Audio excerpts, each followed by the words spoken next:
Hello student, Avon study गुरु में आपका स्वागत है। मैं इफ्तिखार सर।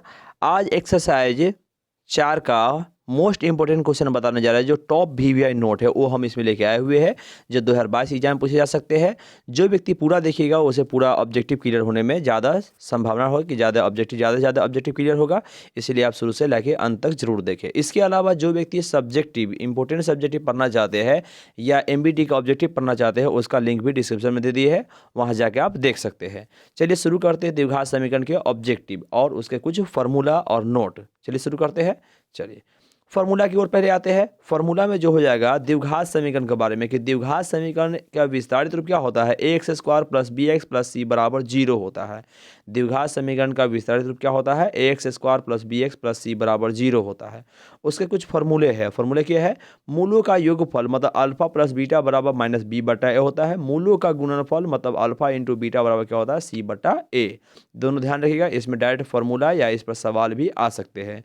द्विघात समीकरण a x square plus b x plus c बराबर 0 के मूलों का योगफल और गुणनफल alpha plus beta alpha into beta हो तो द्विघात समीकरण का फॉर्मूला होता है x square minus alpha plus beta into x plus alpha into beta बराबर 0 होता है। क्या होता है, x square minus alpha plus beta x plus alpha into beta बराबर 0 होगा। ध्यान रहेगा ये। चलिए आगे चलते हैं। इसमें सबसे बड़ा काम होता है विवेचक का काम, ध्यान रखिएगा। इसीलिए यहाँ लिखे फॉर्मूला है कि विवेचक या विवेक्तर का यानी डी का जो फॉर्मूला होता है क्या होता है, बी ए स्क्वायर माइनस 4ac होता है। विवेचक या विवेक्तर का फॉर्मूला क्या होता है, बी ए स्क्वायर माइनस 4ac होता है। ये विवेचक का फॉर्मूला है। उसके अलावा विवेचक मालूम हो तो द्विघात समीकरण द्विघात बहुपद का समीकरण से यानी कि निकालने का फॉर्मूला जो है, द्विघात समीकरण a x square plus b x plus c बराबर 0 का मूल का फॉर्मूला जो होता है क्या होता है, minus B plus minus root under B square minus 4ac बट्टा हो जाएगा 2a हो जाएगा। इसको ध्यान रखिएगा। इसमें डायरेक्ट फार्मूला पूछे गए, सवाल पूछे गए हैं। सवाल यदि नहीं बनाए हुए तो आप जाकर सब्जेक्टिव देख सकते हैं, लिंक डिस्क्रिप्शन में है। और यहाँ पर फॉर्मूला ध्यान रखिएगा। फॉर्मूला क्या होते हैं, मूल का फॉर्मूला होता है minus B plus minus root under B square minus 4ac बटा 2a। माइनस 4ac ये प्लस 4ac भी दिया रहेगा ऑप्शन में, उसको ध्यान रखिएगा कि प्लस 4ac ना है। Minus B plus minus root under B square minus 4ac बट्टा 2a है। उसी को शॉर्टकट में हम नोट में क्या लिखते हैं हम लोग, कि हम जानते हैं कि बी स्क्वायर माइनस 4ac को डी का होता है यहाँ पे, तो देखिए उसी को डी मान लिया गया था। डी मानने से क्या होता है, एक फॉर्मूला नया बनता है कि मूल बराबर minus B plus minus root under D बटा 2a है। ये हम लोग क्या करते हैं, सवाल बनाने से में यूज करते हैं। लेकिन जब फॉर्मूला पूछा जाए तो मूल बराबर लिखेगा minus B plus minus root under B square minus 4ac बटा 2a, यानी कि ये फॉर्मूला का यूज कीजिएगा, ये सबसे ज़्यादा बेहतर होता है। अब आते हैं इसके कुछ शर्त के आधार पर। शर्त में क्या है, द्विघात समीकरण x square plus b x plus c बराबर 0 तो मूल की प्रकृति पूछेगा। प्रकृति पूछेगा किस प्रकार बनाएंगे, यहाँ से ध्यान देखिएगा। अगर कहा जाता है कि बी स्क्वायर माइनस 4ac का मान 0 से बड़ा हो, क्या हो, 0 से बड़ा हो, तो मूल की प्रकृति जो हो जाएगा वास्तविक और असमान होगा, या वास्तविक तथा भिन्न लिखा रहता है कभी कभी, ध्यान रखिएगा। बी स्क्वायर माइनस 4ac का मान 0 से बड़ा हो तो वास्तविक तथा भिन्न हो जाएंगे। और उसके मूल का मान जो होता है, मूल का फॉर्मूला ही होता है, जो क्या होता है, minus B plus minus root under B square minus 4ac बटा 2a होता है। ध्यान रहेगा ये। चलिए अगला जो है, बी स्क्वायर माइनस 4ac का मान 0 के बराबर हो जाए तो वास्तविक और समान होगा। इसको वास्तविक तथा बराबर भी कहा जाता है। तो वास्तविक और समान या वास्तविक और बराबर, जिसका मूल का मान क्या होता है, माइनस बी बट्टा 2a, माइनस बी बट्टा 2a होता है। अब अगला है मेरा क्या है कि जब बी स्क्वायर माइनस 4ac का मान 0 से छोटा होता है क्या होता है, अवास्तविक होता है। इसका कोई मूल नहीं होता, कोई मान नहीं होता है। अब इसको आसान भाषा में ध्यान से देखिए कि बी स्क्वायर माइनस 4ac का मान 0 से बड़ा हो तो वास्तविक असमान, 0 के बराबर हो तो वास्तविक और समान, और 0 छोटा हो तो अवास्तविक। लेकिन अगर मान निकाले तो 0 से बड़ा है छोटा है निकालने के लिए एक संख्यात्मक मान को ध्यान रखने के लिए कहा जाता है कि बी स्क्वायर माइनस 4ac का मान निकाले। आप मान लिए 2 3 4 5 कुछ भी आ गया तो समझिए 0 से बड़ा है, वास्तविक और असमान होगा। वैसी स्थिति में कहा कि वास्तविक और असमान है, तब मूल का फॉर्मूला क्या होगा, तब मूल का फॉर्मूला हो जाएगा minus B plus minus root under B square minus 4ac बटा 2a हो जाएगा। लेकिन पूछेगा कि बी स्क्वायर माइनस 4ac का मान अगर 0 आ गया, ठीक है ना, हम निकाले 0 आ गया, तो मूल की प्रकृति क्या हो जाएगा, वास्तविक और समान हो जाएगा। क्या हो जाएगा, वास्तविक और समान हो जाएगा। लेकिन उसका मूल का फॉर्मूला क्या हो जाएगा, तब माइनस बी बट्टा 2a। इसको दो तरह से पूछा जाएगा। पहला पूछा जाएगा कि बी स्क्वायर माइनस 4ac का मान 0 हो तब मूल क्या होगा। आप पूछेगा या तो पूछेगा मूलों की प्रकृति वास्तविक और समान होने पर मूल कितने होते, क्या होते, तब माइनस बी बट्टा 2a हो जाएगा। ठीक है, यानी कि माइनस बी बटा दुए कब होता है, जब मूल्य समान होता है। मूल्य जब असमान होता है तो फॉर्मूला लगता है, अब मूल्य समान होने पर हो जाएगा माइनस बी बटा दुए माइनस बी बटा दुए हो जाएगा। अगर बी स्क्वायर माइनस 4ac का मान निकाले, माइनस आया, क्या गया माइनस, माइनस का मतलब होता है जीरो से छोटा है, माइनस में जीरो से छोटा है, जीरो के बराबर है तो जीरो से बड़ा, प्लस में जीरो से बड़ा होगा, माइनस में जीरो से छोटा होगा। मूल की प्रकृति कैसा हो जाएगा, अवास्तविक हो जाएगा, जिसका कोई मान नहीं होता है। ध्यान रहेगा। चलिए आगे चलते हैं। ऑब्जेक्टिव में है, एक घात वाले समीकरण रैखिक समीकरण कहलाता है। एक घात वाला समीकरण क्या कहलाता है, रैखिक समीकरण कहलाता है। उसका विस्तारित रूप क्या होता है, तो ax प्लस बी बराबर 0 होता है, जो हम लोग बहुपद में भी देखे थे। जो व्यक्ति बहुपद का नोट नहीं देखे हुए, लिंक डिस्क्रिप्शन में है, वहाँ जाके आप देख सकते हैं। एक घात वाले बहुपद समीकरण रैखिक समीकरण कहलाता है, और व्यापक रूप हो जाएगा ax प्लस बी बराबर 0 हो जाएगा। क्लियर है।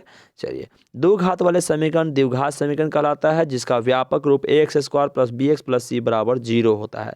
उसी प्रकार तीन घात वाले समीकरण क्या होगा, त्रिघात समीकरण कहलाता है, जिसका व्यापक रूप हो जाएगा ax cube plus b x square plus c x plus d बराबर 0 होता है। उसी प्रकार है कि चार घात वाले बहुपद क्या कहलाते हैं, तो चार घात वाले बहुपद क्या कहलाएंगे, चतुर्थघातीय समीकरण कहलाता है। और द्विघात बहुपद के शून्य या द्विघात समीकरण का मूल एक ही होता है। इसको थोड़ा बारीकी से ध्यान रखिएगा। कभी कभी सवाल में लिखा क्या रहता है, द्विघात बहुपद दे देगा या द्विघात समीकरण दे देगा, द्विघात समीकरण कहेगा शून्य निकालने का, द्विघात समीकरण कहेगा आपको मूल निकालने के लिए। ध्यान रखिएगा, दोनों एक ही चीज़ होता है। उसी चीज़ को मूल का मतलब हुआ एक्स का मान निकालना, मूल का मतलब एक्स का मान निकालना, शून्य का मतलब भी एक्स का मान निकालना होता है। तो होता क्या है कि द्विघात बहुपद में उसको शून्य कहते हैं, द्विघात समीकरण में उसी को मूल कहते हैं। तो दोनों आखिर में एक ही ना चीज हुआ ना। तो द्विघात बहुपद में उसको शून्यक बोलते हैं और द्विघात समीकरण में उसी को मूल बोलते हैं। तो शून्यक और मूल लगभग क्या होता है, बराबर होते हैं। इसका मतलब है कि जब हमें शून्य कहेगा निकालने के लिए तो भी, या मूल कहेगा निकालने के लिए तो भी क्या निकालना होगा, एक्स का मान निकालना होगा। क्लियर है। अब आते हैं, रैखिक समीकरण का घात कितना होता है, तो रैखिक समीकरण का घात एक होता है। रैखिक समीकरण का मतलब एक घातीय समीकरण का घात एक होता है। और उस रैखिक समीकरण का जब घात एक होगा तो हल कितना हो जाएगा, उसका मूल भी एक ही होगा। तो रैखिक समीकरण का मूलों की संख्या एक होगा। घात की संख्या मूल की संख्या आपस में बराबर होते हैं, यानी घात की संख्या मूल की संख्या बोलिए या शून्य की संख्या बोलिए, दोनों क्या होता है, बराबर होते हैं। तो अगर घात एक है तो मूल भी कितना हो जाएगा, एक हो जाएगा। अगर द्विघात समीकरण में अधिकतम दो घात होते हैं, मतलब द्विघात समीकरण में दो घात होते हैं, तो शून्य भी कितना हो जाएंगे, दो हो जाएंगे। उसके अलावा कुछ फार्मूला है जो क्या है, ये द्विघात बहुपद में बताए हम कि मूलों का योग मतलब अल्फा प्लस बीटा बराबर माइनस बी बटा ए होता है। मूलों का गुणनफल अल्फा इंटू बीटा बराबर सी बटा ए होता है। ये जो द्विघात समीकरण का फार्मूला है। उसके अलावा तीन फार्मूला अलग से लिखे हुए हैं, जो क्या है, एक बटा अल्फा प्लस एक बटा बीटा बराबर क्या होता है, माइनस बी बटा सी होता है। और उसी में रहता है अल्फा बटा बीटा प्लस बीटा बटा अल्फा बराबर क्या होता है, बी स्क्वायर माइनस 2ac बटा ac होता है। इसको ध्यान रखिएगा, ऑब्जेक्टिव भी बनाने में काम आएगा और इसमें डायरेक्ट फार्मूला भी पूछे जा सकते हैं। एक बटा अल्फा स्क्वायर प्लस एक बटा बीटा स्क्वायर किसके बराबर होता है, तो बी स्क्वायर माइनस 2ac बटा सी स्क्वायर के बराबर होता है। क्लियर है। चलिए आगे है कि रैखिक बहुपद या समीकरण का आलेख एक सरल रेखा होता है। रैखिक बहुपद का आलेख कैसा होता है, सरल रेखा होता है। तो रैखिक समीकरण का भी आलेख कैसा होगा, सरल रेखा होगा। द्विघात बहुपद या समीकरण का आलेख परवलय या पारावोला होता है। द्विघात बहुपद का आलेख पारावोला होता है, तो द्विघात समीकरण का भी आलेख क्या हो जाएगा, पारावोला हो जाएगा। क्लियर है। ये जो है पहले का नोट है। अब आते हैं विवेचक बला पर। बी स्क्वायर माइनस 4ac को क्या कहा जाता है, विवेचक या विवेकतर कहा जाता है। इसमें दो तरह सवाल रहेगा, कहेगा कि बी स्क्वायर माइनस 4ac को क्या कहा जाता है, ऑप्शन रहेगा विवेचक, विवेकतर, दोनों, या कहेगा विभवांतर, या कोई और नाम दे देगा। तो ध्यान रखिएगा, बी स्क्वायर माइनस 4ac क्या कहा जाएगा, विवेचक या विवेकतर कहा जाता है। या कहेगा विवेचक विवेकतर का फॉर्मूला कौन होता है, B square minus 4ac। Option में अगर बी स्क्वायर प्लस 4ac हो तो उसे नहीं लगाइएगा, क्या हो जाएगा, बी स्क्वायर माइनस 4ac होगा। विवेचक या विवेकतर से मूलों की प्रकृति ज्ञात किया जाता है। मूल की प्रकृति जब भी कहेगा कि मूल की प्रकृति बताए, मतलब वास्तविक असमान है, वास्तविक समान है कि अवास्तविक है, तो उसके लिए क्या लेंगे आने के हम लोग विवेचक निकालते हैं। तो पूछा जाता है कि मूल की प्रकृति ज्ञात करने के लिए क्या ज्ञात करना होता है, तो विवेचक ज्ञात करना होता है। फिर दोबारा क्वेश्चन रहेगा विवेचक क्यों ज्ञात करते हैं, तो मूल की प्रकृति ज्ञात करने के लिए। उसका तीन गो शर्त हम लोग देखे, उसको दोबारा यहाँ देख लीजिए कि बी स्क्वायर माइनस 4ac का मान शून्य से बड़ा अर्थात धनात्मक आ जाए, क्या जाए, धनात्मक यानी प्लस में आ जाए, तो उसका मूल वास्तविक और असमान होगा। मान निकाले, मान लिए 2 आ गया, 3 आ गया, 36 आ गया, 24 आ गया, कोई भी संख्या आ गया, तो क्या हो जाएगा, ये धनात्मक माना जाता है। क्या माना जाता है, धनात्मक माना जाता है। और वैसे कंडीशन में वास्तविक और असमान होता है। और उसमें मूल का फॉर्मूला क्या होता है, minus B plus minus root under B square minus 4ac बटा 2a होगा। क्लियर है। चलिए, ये हुआ उसका वास्तविक क्या मूल बड़ा होने पर, 0 से बड़ा होने पर अर्थात धनात्मक होने पर। अब आता है बी स्क्वायर माइनस 4ac का मान यदि 0 से छोटा हो अर्थात ऋणात्मक यानी माइनस में आ जाए। हम निकालेंगे, -12 आ गया, हम निकाले -24 आ गया, हम निकाले -36 आ गया, इस पर कोई भी आ जाएगा। यानी कि माइनस में जैसे ही माइनस में आ जाएगा ना, तब माइनस का मतलब ऋणात्मक में आ गया। ऋणात्मक में जब आ जाएगा तो इसका मतलब क्या है कि वह आपको 0 से छोटा है। तो इसीलिए कहा गया कि बी स्क्वायर माइनस 4ac का मान यदि 0 से छोटा हो अर्थात ऋणात्मक संख्या आ जाए तो उसका मूल अवास्तविक होगा। क्या हो जाएगा? अवास्तविक, यानी कि उसका मूल ही नहीं निकलेगा। अवास्तविक हो जाएगा मतलब मूल नहीं निकलेगा, अर्थात कोई मूल नहीं होगा। क्या होगा? अर्थात कोई मूल नहीं होगा। चलिए अगला देखते हैं। फिर अब आया कि अगर बी स्क्वायर माइनस 4ac का मान 0 के बराबर यानी 0 के बराबर आ जाए। मान लीजिए कि हम बी स्क्वायर माइनस 4ac का मान निकाले और उसका मान 0 आ गया, तो 0 के बराबर आ गया तो उसका मूल वास्तविक और समान होता है। 0 के बराबर आ जाए तो वास्तविक होगा और समान होगा, मतलब इसमें दो मूल निकलता है, दोनों मूल आपस में क्या होता है? बराबर होते हैं। इसीलिए कहा गया कि वास्तविक और समान होता है। अब वास्तविक समान जब हो जाएगा तो इसका मतलब क्या है कि उसका फॉर्मूला दोनों बराबर होगा मूल। तो इसीलिए अर्थात मूल बराबर -b/2 -b/2 होगा। इसको थोड़ा बारीकी से ध्यान रखिए, बहुत बार पूछा गया है। बी स्क्वायर माइनस 4ac का मान 0 के बराबर आ जाए, मतलब क्या है कि 0 ही आ जाए। मान लिया हम निकाले 0 आ गया तो मूल वास्तविक और समान होगा। क्या होगा? वास्तविक और समान होगा। मूल जब 0 के बराबर तो वास्तविक और समान होगा। अब वास्तविक समान के मतलब मूल निकलेगा, लेकिन दोनों बराबर मूल निकलेगा। तो बराबर मूल निकले तो मूल होगा किसके बराबर आखिर में? तो इसलिए मूल बराबर होता है -b/2 या -b/2 के बराबर हो जाएगा। क्लियर रहेगा ऐसे। चलिए, अब उसके अलावा फॉर्मूला पूछा जाएगा कि बी स्क्वायर माइनस 4ac बराबर 0 हो तो बी स्क्वायर बराबर 4ac। सवाल में क्या होता है? ई लिखा ना रहता, जो लिखे हुए यहाँ पे थोड़ा सा अंतर रहता है। क्या रहता था समझा, ध्यान दीजिए। क्या है कि मूल बराबर हो तो निम्नलिखित में कौन सही है? तो ऑप्शन रहेगा B square minus 4ac, B square plus 4ac रहेगा।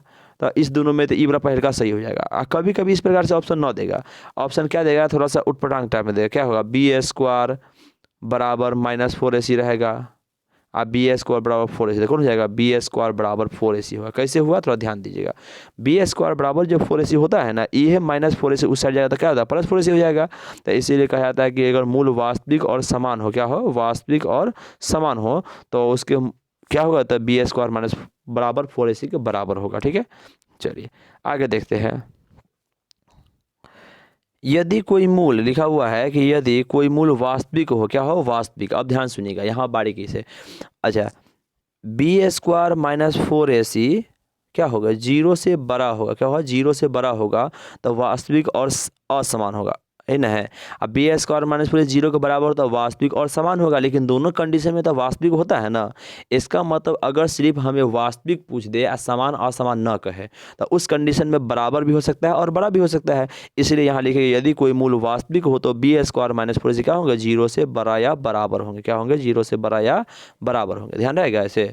बारीकी ध्यान रखने के लिए ऐसे ध्यान रखा जाता है कि जैसे वास्तविक और असमान पूछेगा तो क्या हो जाएगा? वास्तविक और असमान रहता है तो 0 से बड़ा होता है, वास्तविक समान है 0 से बराबर होता है। लेकिन सिर्फ वास्तविक पूछे तो दोनों ना आ सकते हैं, बराबर बराबर नहीं, दोनों आ सकते हैं। इसका मतलब बी स्क्वायर माइनस 4ac 0 से बराबर, बड़ा या बराबर होंगे। ठीक है, ध्यान रहेगा। चलिए आगे देखते हैं। द्विघात समीकरण का मूल समान हो अर्थात विवेचक का मान 0 हो तो मूल का फॉर्मूला -b/2 होता है, जो यहाँ भी हम बताया है -b/2। जब मूल बराबर रहेगा यानी विवेचक मान 0 रहेगा तो मूल का फॉर्मूला क्या हो जाएगा? -b/2 हो जाएगा। क्लियर है। चलिए आगे है। यदि ax³ + bx² + ax + d त्रिघाती बहुपद का एक शून्य 0 हो तो इसके दो अन्य शून्य का गुणनफल c/a होता है। जो मान निकालने पर इतना आता है, इसको ध्यान रखिएगा। ऑब्जेक्टिव में अगर आ जाए तो इसको अब ध्यान रखिएगा। ये सवाल जो अंतिम है वो सबसे इंपॉर्टेंट है, ये बहुत बार पूछा गया सवाल है। लिखा हुआ है कि यदि समीकरण ax² + bx + c = 0, मतलब द्विघात समीकरण है कि एक मूल दूसरे का दुगुना हो, एक मूल है दूसरा क्या हो? दुगुना हो, तो उससे बना कथन जो है कौन सही है? ऑप्शन रहेगा 2b² = 9ac सही होता है।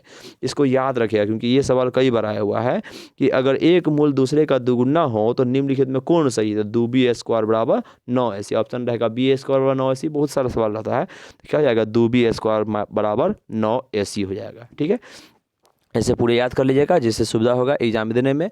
इसके अलावा कोई दिक्कत है तो कमेंट कीजिए। ये सब पूरा ऑब्जेक्टिव याद रहता है तो सारे ऑब्जेक्टिव बनाने में सुविधा होता है।